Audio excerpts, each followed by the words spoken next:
राधे राधे दोस्तों।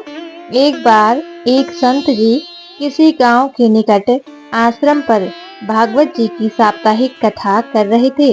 तीसरे दिन के वृत्तांत में वह कथा करते हुए बताने लगे, अनेक प्रकार के लोग जो पाप कर्म करते हैं उन्हें अनेक प्रकार के नरकों में जाना पड़ता है, लेकिन एक उपाय है जिसके द्वारा नरकों से बचा जा सकता है। कोई एक बार सच्चे हृदय से राधा नाम पुकार ले तो वह नरकों में नहीं जाता है। एक सेठ जी जो रोज आकर सत्संग सुनाया करते थे, सत्संग समाप्ति के पश्चात वह संत जी के चरणों में आकर बड़े जोर से रोने लगे। संत जी ने कहा, अरे सेठ जी क्यों रो रहे हो? तुम्हारा मन उदास क्यों है? सेठ जी रोते हुए कहने लगे, भगवान आपकी कृपा से मुझे सब कुछ प्राप्त है, पर मेरे मन को एक बड़ी चिंता सताती है। संत जी कहने लगे, कहिए कौन सी चिंता है? सेठ जी कहने लगे, आज आपने भागवत कथा में नरकों का वर्णन किया और वर्णन करते हुए बताया कि जीवों को अनेक पापों से नरकों की प्राप्ति होती है, लेकिन एक उपाय है जिनके द्वारा नरकों में जाने से बचा जा सकता है। तो प्रभु मैं तो आपकी शरण में हूँ, रोज सत्संग सुनने आता हूँ। मेरे मन में तो यह विश्वास है आप संतों की कृपा से, भागवत की कृपा से मेरा उद्धार तो हो ही जाएगा, लेकिन मेरा एक छोटा भाई है, वह ना सत्संग में जाता है, न परमात्मा पर विश्वास करता है और न ही प्रभु का नाम सुमिरन करता है। उसका उद्धार किस प्रकार होगा? मुझे उसकी बड़ी चिंता सताती है। मैं उसे बहुत बार समझाने का प्रयास भी करता हूँ। इस संसार के काम तो होते रहेंगे, तुम भगवान के नाम का स्मरण किया करो। तब वह कहता है, ऐसा करने से कुछ नहीं होता, तुम भी मत किया करो। मैं जितना आस्तिक हूँ प्रभु के प्रति, जितनी मेरी आस्था है, वह उतना ही कट्टर और अनिश्वरवादी है। तब संत जी ने कहा, क्यों चिंता करते हो? एक दिन उसका भी उद्धार हो ही जाएगा।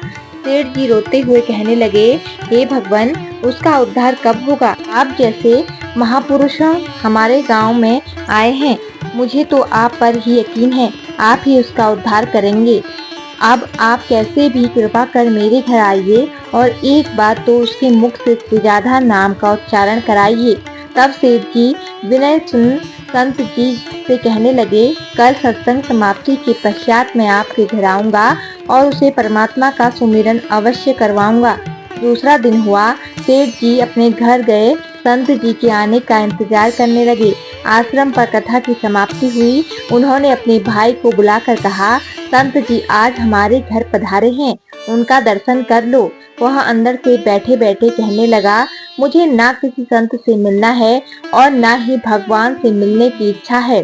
तुम ही उनकी सेवा करो और तुम ही उनका पेट भरो। संत जी ने जब यह वचन सुने, सेठ जी रोते हुए कहने लगे, भगवान जी देखा आपने, आपके सामने ही आपका अपमान कर रहा है। संत जी कहने लगे, सेठ जी ख्याल ना कीजिए, सब कुछ अच्छा होगा। अब सेठ को दिलासा देते हुए संत जी पलंग से उतरे और उसके भाई के कक्ष में आ गए और उसके कंधों पर हाथ रख कहने लगे, और बताओ आज तक कितना कमाया? वह संत जी को इस प्रकार अपने नजदीक देखकर कहने लगा, अपना हाथ मेरे कंधों से हटाओ। मैं न संतों को मानता हूँ न भगवान को मानता हूँ। लोग जितने आस्तिक होते हैं, मैं उतना ही कट्टर नास्तिक हूँ। मैं भगवान को नहीं मानने वाला हूँ। आप मेरे नजदीक क्यों आए हैं? संत जी कहने लगे, मैं तो अपना काम करने आया हूँ। संतों का काम होता है लोगों का उद्धार करना। आज तुम्हारे उद्धार का कार्य मिला है तो अवश्य करके ही जाऊंगा। वह सेठ का भाई भी बड़ा कट्टर था। वह कहने लगा, आपको किसी का भी उद्धार करना है कर लीजिए, पर मेरा उद्धार आप नहीं कर सकते। मैं कुछ भी नहीं करने वाला हूँ। सेठ के भाई को देखकर संत जी मुस्कुराकर कहने लगे, एक बार राधे राधे बोल दो। वह सेठ जी का भाई कहने लगा, मैं कुछ नहीं बोलूँगा। संत जी ने फिर कहा, राधे राधे बोल दो। वह कहने लगा, नहीं कहूँगा। फिर संत जी ने कहा, राधे राधे बोलो। वह कहने लगा, मैंने कहा ना, मैं नहीं बोलूँगा। संत जी ने पुनः प्रेम से कहा, अरे भैया एक बार राधे राधे बोल दो।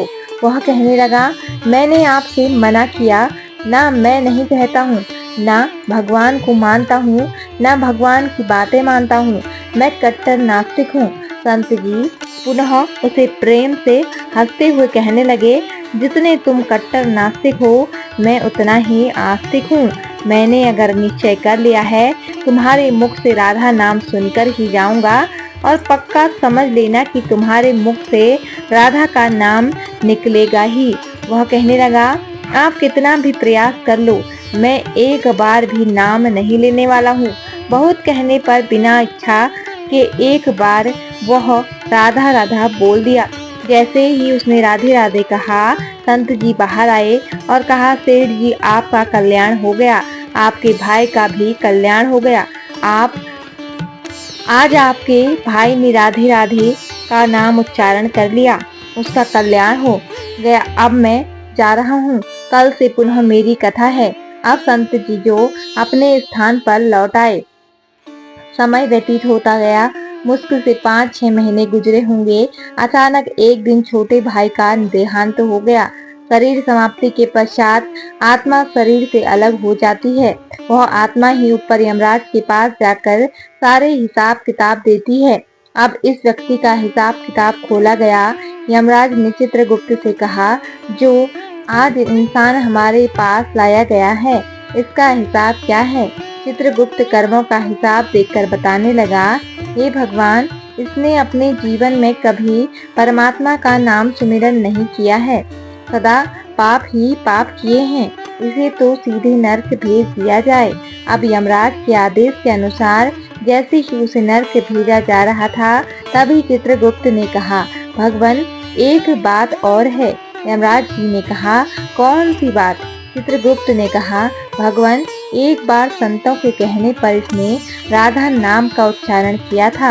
अब एक बार राधा नाम का उच्चारण यमराज ने दूतों से कहा, थोड़ी देर रुक जाइए, इसका हिसाब किया जाएगा, इसके बाद ही इसे नरक भेजा जाएगा। यमराज ने पुनः चित्रगुप्त से कहा, जल्दी से इसका हिसाब देखो और कहीं इसने परमात्मा का नाम उच्चारण तो नहीं किया है।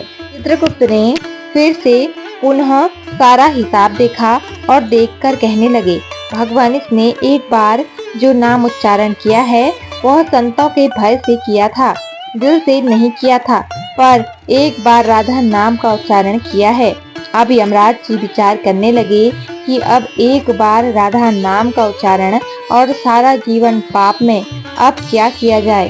तब यमराज ने उसी इंसान से पूछा, एक बात बताओ, हम तुम्हें पहले राधा नाम उच्चारण का फल दें या तुम्हें नरकों में भेज दिया जाए?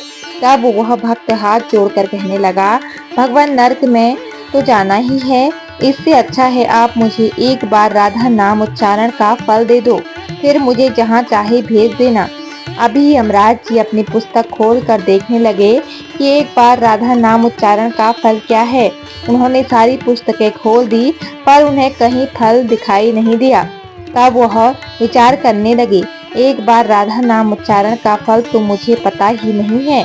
तब वह अपनी शंका के निवारण के लिए उस भक्त को अपने साथ लेकर स्वर्ग लोक में आ गए। स्वर्ग में आकर यमराज ने इंद्रदेव से कहा, हे इंद्रदेव, मुझे बताइए, एक बार राधा नाम उच्चारण करने का क्या फल है?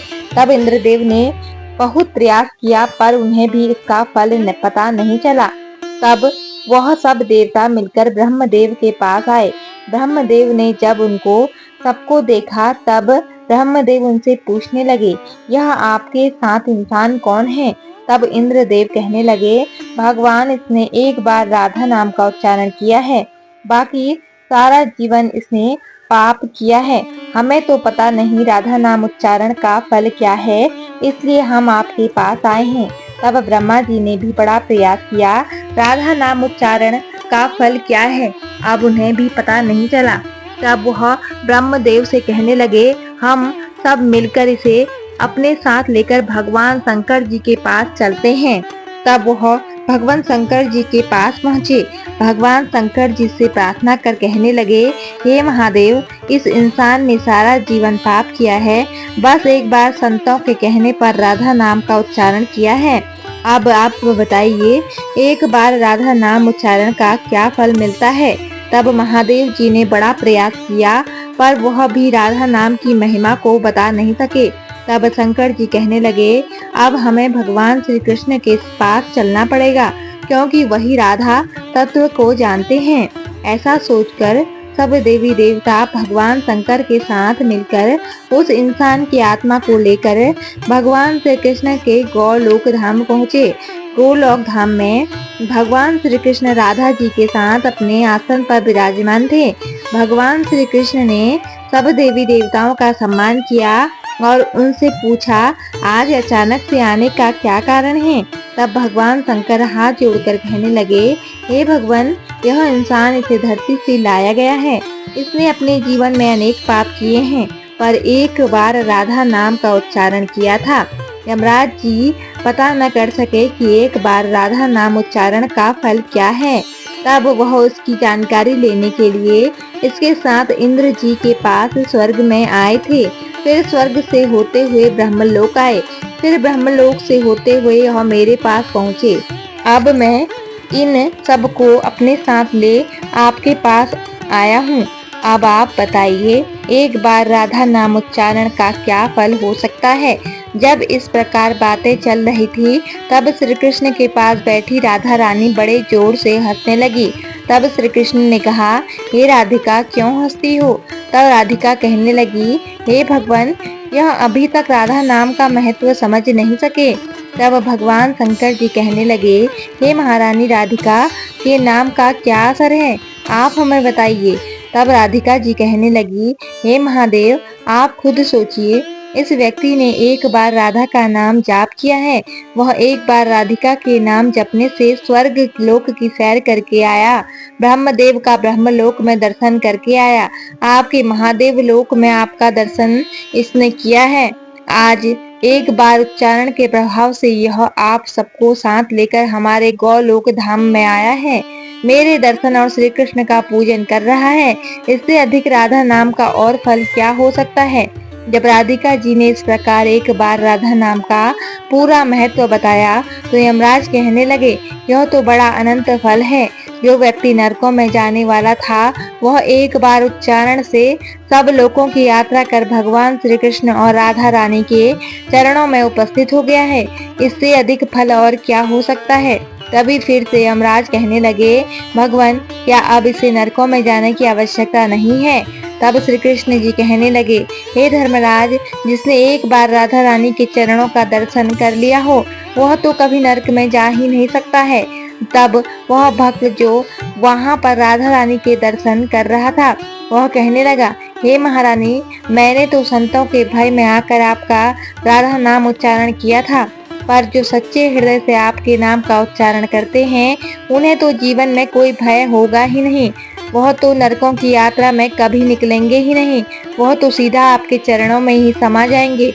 तो इतना महत्व है एक बार राधा नाम के उच्चारण का।